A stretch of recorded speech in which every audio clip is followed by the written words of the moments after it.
It was winter. A thick blanket of snow lay over the island of Sodor. All the engines were busy carrying passengers and goods from station to station.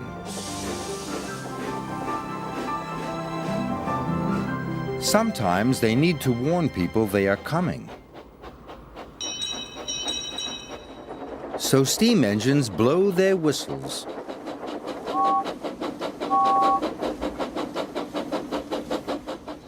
And diesel engines sound their electric horns. One day, Percy took some troublesome trucks to the smelter's yard.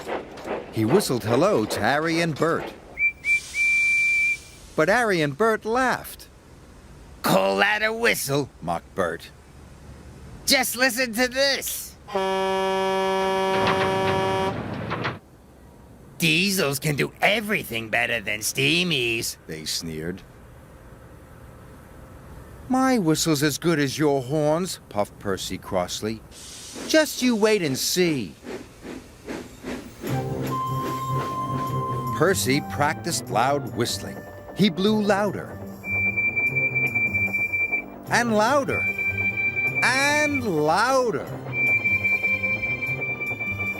At last, he was ready to surprise Harry and Bert.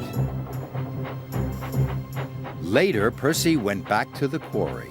He rolled up behind Harry and Bert, took an extra big puff, and blew as loudly as he could.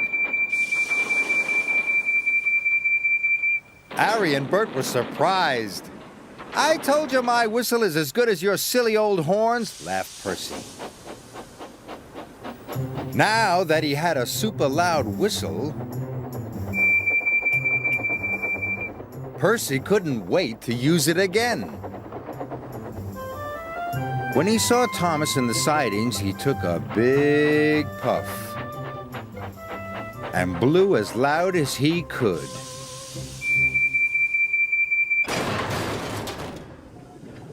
Thomas was cross. "That wasn't funny," he sniffed. Percy didn't notice. He was too busy having fun. Percy saw Bertie the bus. He took another big puff and blew. Bertie skidded all over the road. "Percy!" he cried crossly. "You nearly caused an accident!" But Percy had already chuffed away. That evening, Thomas told Percy to stop surprising his friends. "You made Bertie skid across the road, and my freight cars got damaged," said Thomas. Percy was sorry. "I won't do it again," he wailed. "I promise." But the next day, Percy was bringing the milk train from the dairy. "I wish I could have one more loud whistle," he said to himself. He couldn't see any people or engines. But there was something else Percy couldn't see. Trevor was taking food to the farm animals. With snow on the ground, they couldn't find any grass to eat. Percy took the biggest puff of all and blew.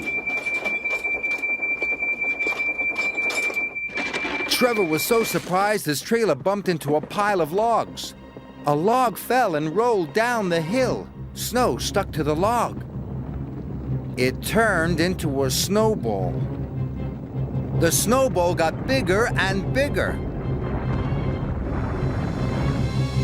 Percy was enjoying himself. Until he saw the snowball. "Oh no!" cried Percy. "Oh no!"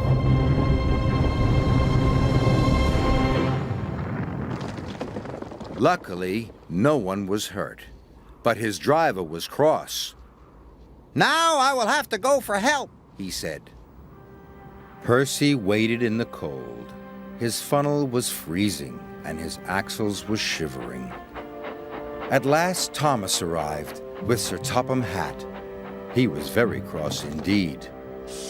"Whistles are for safety," he told Percy. not for playing games. You must only use your whistle when the time is right. Yes, sir, shivered Percy. And he promised to use his whistle properly from now on. The next day, Percy was a very quiet engine indeed. He didn't use his whistle once. But as Percy came out of the tunnel, he gasped. A big snowdrift had slipped onto the tracks. Percy heard Thomas. He was heading straight for the snowdrift. If he did not stop in time, he would have an accident. I must warn him, cried Percy. Percy took the biggest puff he had ever taken, and he blew the loudest whistle he had ever blown. Something must be wrong, cried Thomas. And he applied his brakes just in time.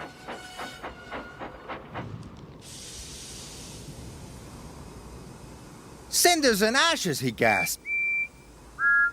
Thank you, Percy!